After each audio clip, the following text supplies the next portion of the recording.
اور یہ اتنے ڈرپوک ہیں اس طرح کے مسئلوں میں کہ فضائل اعمال کے اندر عرض کرتے انجینئرنگ بھی تھوڑی بہت کرنی چاہیے نا. فضائل اعمال میں صحابہ کرام کی جو ایک کمٹمنٹ کے اوپر جو واقعات انہوں نے نقل کیے نا، اس میں یہ بھی واقعہ نقل کیا ہے کہ نماز میں ان کی کیا کنسنٹریشن ہوتی تھی. یہ واقعہ انہوں نے ابو داؤد سے نقل کیا کہ جی وہ تیر لگتے رہے اور وہ نماز پڑھتے رہے. اور اس میں تو الفاظ ہیں ابو داؤد میں کہ وہ صحابی کہتے ہیں میں رات کو ڈیوٹی کر رہا تھا تو میں نے کہا ٹائم کیوں ضائع کروں، میں نفل کیوں نہ پڑھوں اتنی دیر کھڑے ہو کے، نیند بھی نہیں آئے گی اور قرآن بھی پڑھتا رہوں گا. چونکہ انہیں پتا تھا قرآن میں کیا ہے، عربی ان کی زبان تھی. اچھا یہ انہوں نے واقعہ لکھا کہ جی وہ ابو داؤد سے واقعہ تو ٹھیک ہے، تیر لگتے رہے، نماز پڑھتے رہے، نبی علیہ السلام نے بھی بعد میں. اچھا اینڈ پہ انہوں نے فے ڈالی، ایک چھوٹی سی فے، فائدہ یا فساد. پہلے وہ فائدہ ہوتا تھا، آج کل اس سے فساد کھڑا ہو گیا کیونکہ انجینئرنگ کا دور آ گیا نا. تو وہ فائدے میں لکھتے ہیں کہ جی اس سے یہ پتا چلا کہ جو ہے نا وہ ان صحابی جو تھے نا ان کا یہ موقف تھا کہ خون نکلنے سے وضو نہیں ٹوٹتا. صرف کہانی کرائی اپنے بزرگوں کو بچانے کے لیے اور کہا کہ جی امام شافعی رحمہ اللہ کا بھی یہی موقف ہے کہ خون نکلنے سے وضو نہیں ٹوٹتا. ہو سکتا ہے کہ وہ صحابی بھی اسی مذہب پر ہوں. جی اتنے بڑے بڑے بلنڈر ہو جاتے ہیں.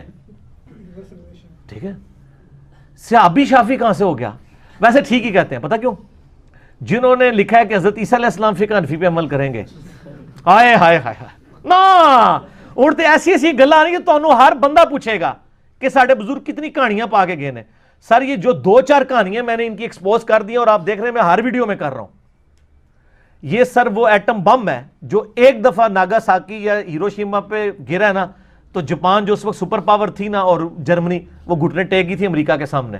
اور ہم ہر لیکچر میں یہ ایٹم بم پھینک رہے ہیں کہ آپ کے بزرگوں کا یہ حال ہے کہ انہوں نے کہا کہ عیسیٰ علیہ السلام بھی فقہ حنفی پہ عمل کریں گے. تو جو حضرت عیسیٰ علیہ السلام کے لیے کر سکتے ہیں، اتنا بڑا رسک لے سکتے ہیں، ایک صحابی شافعی ہو گئے تو کیا ہوگا یار؟ وہ تو چھوٹا جرم ہے نا، وہ تو نبی تو نہیں نا، صحابی ہے نا. ٹھیک ہے، اور اس کی تعویل کریں گے وہ کہ جی وہ اسی مذہب پر ہوں گے. اس کا مطلب یہ ہے کہ وہ مذہب سیم ہے، مراد یہ نہیں کہ ان کے مقلد ہوں گے. آپ جتنی مرضی کہانیاں کریں، آپ کے الفاظ کا چناؤ ٹھیک نہیں ہے. اچھا آپ کو بتاؤں حنفیوں نے ایک اور مسئلہ نکالا ہوا ہے. ان کے نزدیک یہ ہے کہ آپ جو موزے ہیں نا وہ خالی پاؤں دھو کے بھی پہن سکتے ہیں. پتہ ہے آپ کو؟ سر اسی تے پیتوں ہاں نا، یہ فقہ حنفی کا بنیادی مسئلہ ہے کہ آپ صرف پاؤں دھوئیں، جرابیں پہن لیں، پورا وضو کرنے کی ضرورت نہیں ہے، اور جب وضو آئے تو آپ مسح کر لیں. یہ انہوں نے غلط کرالری کیوں نکالی؟ ان کے نزدیک جو اعضائے وضو کی ترتیب ہے نا، نہ یہ ضروری ہے اور نہ ان کا متواتر ہونا ضروری ہے. وہ کہتے ہیں آپ اگر آدھا گھنٹہ پہلے وضو میں چہرہ دھوئیں، آدھے گھنٹے بعد جا کے کونیے دھوئیں، اس سے آدھے گھنٹے بعد جا کے مسح کریں اور 2 گھنٹے بعد پاؤں دھوئیں، اس دوران آپ کا وضو نہ ٹوٹے تو آپ کا وضو ٹھیک ہے. اور ترتیب میں ان کے نزدیک یہ ہے کہ اگر کوئی پاؤں وضو میں پہلے دھو لے، چہرہ بعد میں دھو لے، مسح. یہ سر فقہ حنفی مجھ سے زیادہ نہیں کوئی جانتا، میں تو یہ ساری چیزیں پڑھاتا رہا ہوں. ٹھیک ہے نا، اللہ تعالیٰ مجھے معاف کرے. آمین تو کہہ دو یار، ہس دے ہو تسی، منو نہیں معافی دی ضرورت. ٹھیک ہے، اگرچہ میں معافی ایک شعر کے انداز میں مانگتا رہتا ہوں کہ نہ میں وہابی نہ میں بھابی، میں ہوں مسلم علمی کتابی. اس میں میرے ایک رجوع بھی ہوتا ہے. لوگ تو اپنی غلطی کے اوپر رجوع کرتے ہوئے ڈرتے ہیں، ہم تو خوشی محسوس کرتے ہیں کہ شکر اللہ نے ہدایت دے دی ہے. تو ان میں یہ موجود ہے کہ آپ، لیکن حدیث میں یہ ہے کہ آپ نے وضو کر کے پہننا ہے. لیکن حدیثیں ان کو کیسے پتہ ہوں؟ یہ بیچارے 7 سال فقہ حنفی پڑھتے رہتے ہیں، اینڈ پہ ایک دورہ حدیث کر دیتے ہیں. ایک دور تھا چائے کا، گزر گیا، یاد بھی نہیں کتنے سموسے کھائے تھے، کتنے کپ پیے تھے، گزر گیا.